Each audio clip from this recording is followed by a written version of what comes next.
Are you gonna go straight in? Okay.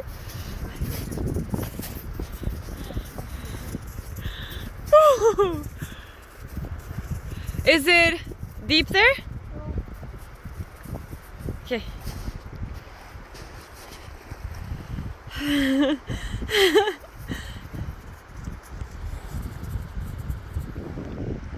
How is it?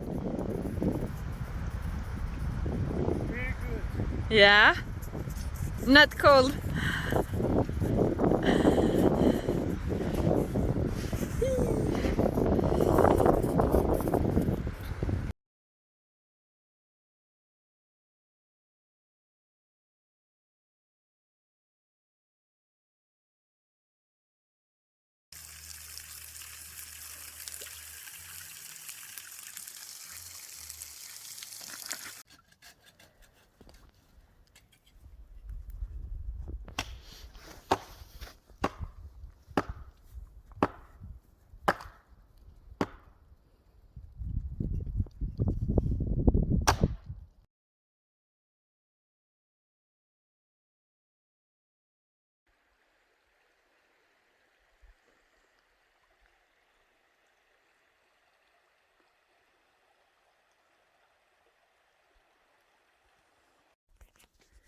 Okay, so it is morning in Mr. Dudu's place. Here is the cabin that he's staying in.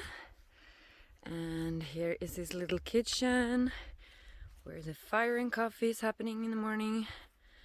It is, yeah, quite nice. And the goats are in a paddock, and we will soon be taking them forest herding. Yeah, in the forest. So we are taking the herd out to the forest, and this is a beautiful thing to witness. It's like the goats are just following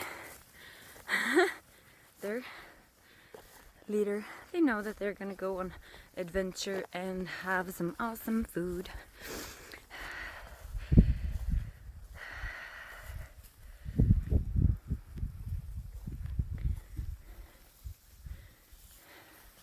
And he's running now for them not to stay and graze in this pasture because he's gonna use that for a paddock later. So we're taking it a bit of a run in the beginning.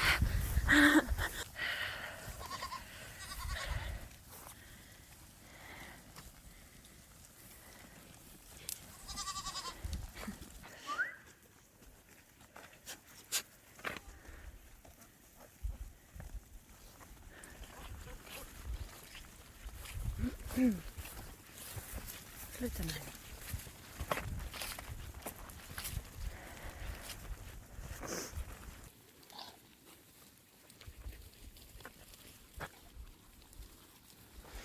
So now we're stepping into the forest.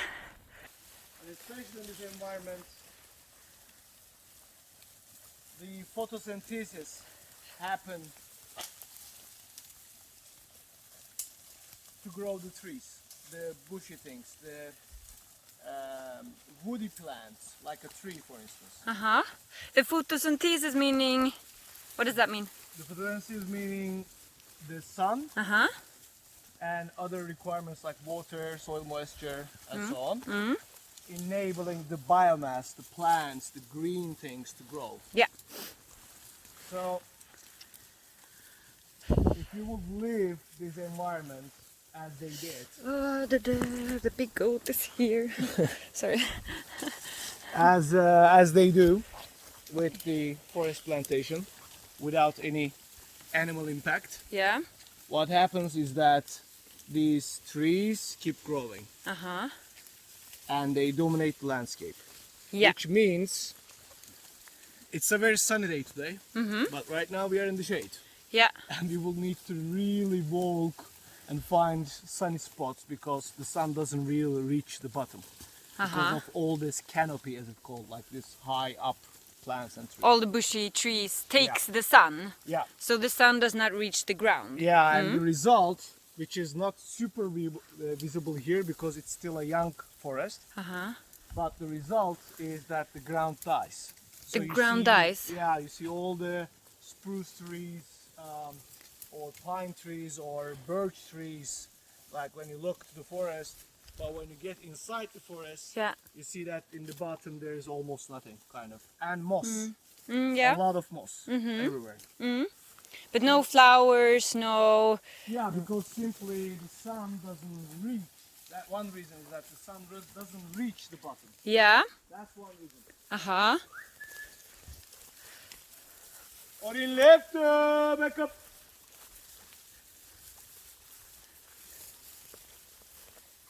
And the second reason, the second thing that is happening is that all this biomass that grows with the photosynthesis, all these leaves, all these branches and everything, all the green things you see. Orin left, back up. They grow, Yeah. but they don't have the best environment to decay, to go back to the soil, to continue their cycle, let's say. Okay. So that's what animals do. Ruminants, like animals like goats, sheep, cattle, and so on do. They eat this biomass Yeah. and they turn it, they complete the cycle. That's what they poo, right? So they are very fast compost makers, if one may call it. Okay. And the second thing is that especially goats in this environment, they really go for the branches, for the leaves, more than the grass. I mean, also for the grass, but more than the grass. So what they do is that they open up a certain height of leaves Yeah. so that the sun can get more deeper to the bottom, Okay, yeah. enabling more life, more photosynthesis, more biodiversity, more flowers, as you call it, like to happen in the ground. So more different species also on the ground. Yeah. Not just a kind of a monoculture in one dominant tree. Exactly. And why is biodiversity good? Well, it is a very, I mean, you know, if we put aside all the ethical reasons, like we want to enable, save, sometimes conserve, like different species, different life forms. That's one part. And the other part will be, we have this very strong assumption that can be also proven. I don't know, like, what will be scientific to prove, but that assumption says more diverse an ecosystem is, healthier, more abundant, more resilient it is. It's just a leaf, you know. But what are they, when they pooing, why is that beneficial to the soil? Well, it's not only about the poo to begin with, it's also their trampling with the hooves, for instance. Yeah. You know, they put the life back into the soil to decay and create a mulch and so on. But with the poo, like all these leaves, okay, what's gonna happen to this leaves? They're gonna stay like this for the whole summer. Yeah. And then in the end of summer they will dry because the season changed. They will fall off. Yeah. And on the ground they will stay, say, for a year. Yeah. They will Because it's hard sometimes- for the ground to decay them. Exactly, because then the freezing temperatures will come. So it will take a few years maybe for them to decay, go back to the soil completely, Yeah. all the minerals and organic matter. But what they do is that they take this leaf and like turn it into an already recycled material in their ruminants in like 2 hours. You see them, their stomach gets full, Yeah. and then in 2 hours it's empty. Where did it go? It went back in terms of this highly, nicely microbiologically active poo. Yeah. So call it a compost. They Yeah. are a compost machines And, that yeah. do compost like in 2 hours. And with their hooves, they are opening up the ground also Yeah, to because- easier. Exactly, like in this environment, the moss is really covering the space. That's one reason you would have very little grass coming up. Like you see, only there's one here. Yeah. Somehow, and most of it is this semi-woody, not woody, but semi-woody, like kind of Stuff. berries and other bushes, one may call. So all the grass species or the non-woody plants Yeah. always are discriminated. That's what this environment is without the animals. Yeah. They all the time got discriminated. Woody plants get encouraged all the time, and the non-woody plants like grasses and so on are discriminated. So you end up with much less biodiversity, much less life. And So the hooves open up this moss, and the poo can go inside here, and that's like planting seed, like generating some good stuff, and then new things can grow up.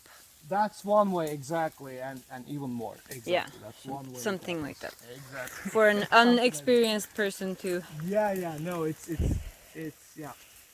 I mean, one way to call it, to define it, is that all these ecosystems that we live in, be it a forest or a grassland, doesn't matter, be it in Sweden or Italy or doesn't matter, they all evolved for millions of years with the herbivores, with the animals like goats, sheep, cattle, wild goats and cattle and everything. So, and then just a few thousand years ago, we put them out. We killed all the animals. Yeah, we killed all of hunted them. or we kind of domesticated them and put into certain areas, like into our farms. Yeah. So all this landscape that evolved with these animals were like kind of, oh, where's my animals? Yeah.